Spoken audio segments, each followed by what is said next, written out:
پڑھنے کا وقت بھی موجود ہے تو آپ کو نماز آیات ادا کی نیت سے پڑھنی ہوگی۔ زلزلے کے سلسلے سے جو اہم پوائنٹ ہے وہ یہ ہے کہ اگر کسی جگہ پر زلزلہ آئے تو وہاں کے لوگوں کو نماز آیات پڑھنے میں دیر نہیں کرنی چاہیے کہ عرف میں دیر شمار ہونے لگے کہ بہت دیر ہو گئی ہے۔ لہٰذا اگر کسی شخص نے اتنی دیر کر دی کہ عرف میں لوگ کہنے لگے کہ بہت دیر ہو گئی ہے تو آیت اللہ سستانی حفظہ اللہ کا کہنا یہ ہے اور ان کا فتویٰ یہ ہے کہ آپ پر نماز آیات زلزلے کی واجب نہیں ہے، لیکن ہاں احتیاط مستحب یہ ہے کہ آپ بغیر ادا اور قضا کی نیت کے نماز آیات ادا کریں۔ لیکن یہاں پر آیت اللہ خامنئی حفظہ اللہ فرماتے ہیں کہ جس جگہ پر زلزلہ آیا ہے وہاں کے لوگوں کو نماز آیات پڑھنے میں دیری نہیں کرنی چاہیے، لیکن اگر کوئی شخص دیر کر دے، تاخیر کر دے تو وہ شخص گناہ گار ہے۔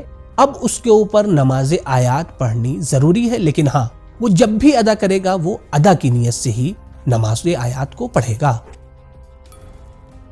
حیض اور نفاس کی حالت میں نماز آیات کا کیا حکم ہے؟ اس حالت میں آیت اللہ سستانی حفظہ اللہ کے نزدیک نہ نماز آیات واجب ہے اور نہ ہی اس کی قضا ضروری ہے، لیکن ہاں احتیاط مستحب کی بنا کے اوپر رجا کی نیت سے اگر سورج یا چاند کو گرہن لگا ہے تو قضا کی نیت سے بعد میں نماز آیات پڑھ لے، لیکن اگر زلزلہ آیا ہے تو بغیر ادا اور قضا کی نیت کے احتیاط مستحب کی بنا پر رجا کی نیت سے نماز آیات پڑھ لیں۔ اس طریقے میں نیت اور تکبیرۃ الاحرام کے بعد ہمیں پہلی رکعت میں سورہ الحمد پڑھنا ہے، پھر اس کے بعد کسی ایک سورے کے آپ 5 حصے کر لیں اور ہر رکوع سے پہلے ایک حصے کی ہم تلاوت کریں گے۔ اسی طریقے سے جب ہم دوسری رکعت پڑھیں گے وہاں کے اوپر بھی ہمیں پہلے سورہ الحمد پڑھنا ہے، پھر کسی ایک سورے کے 5 حصے کر لیں۔ جس طریقے سے اس ویڈیو میں انجام دیا جا رہا ہے اسی طریقے سے آپ بھی انجام دیں۔ اللہ اکبر۔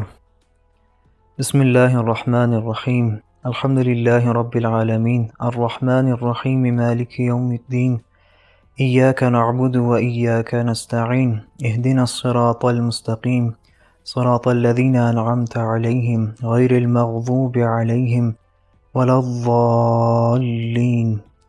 بسم اللہ الرحمن الرحیم، انا انزلناہ فی لیلۃ القدر۔ اللہ اکبر۔ سبحان ربی العظیم و بحمدہ، سمع اللہ لمن حمدہ۔ اللہ اکبر۔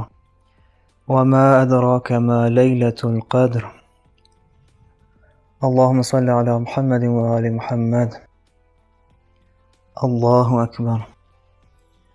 سبحان ربی العظیم و بحمدہ۔